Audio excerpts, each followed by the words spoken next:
خبر دیں آپ کو کہ لاہور ہائی کورٹ نے پنجاب کوآپریٹو بورڈ فار لیگوٹیشن کی اراضی پر قبضے کے معاملے پر آئی جی پنجاب انعام غنی اور سی سی پی او غلام محمود ڈوگر کو 11 جون کو طلب کر لیا۔ عدالت عالیہ نے آر پی او گجرانوالہ کو درخواست گزار کے ساتھ تعاون کی ہدایت کر دی ہے۔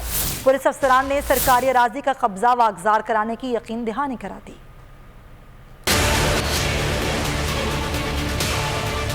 سرکاری اراضی کا قبضہ چھڑانے میں پولیس کی ناکامی، آئی جی پنجاب انعام غنی اور سی سی پی او غلام محمود ڈوگر کی لاہور ہائی کورٹ میں طلبی 11 جون کو ذاتی حیثیت میں پیش ہونے کا حکم دے دیا گیا۔ عدالت نے حکم پنجاب کوآپریٹو بورڈ فار لیگوٹیشن کی اراضی پر قبضے سے متعلق درخواست پر جاری کیا۔ عدالت عالیہ نے آر پی او گجرانوالہ کو درخواست گزار کے ساتھ تعاون کی ہدایت کر دی۔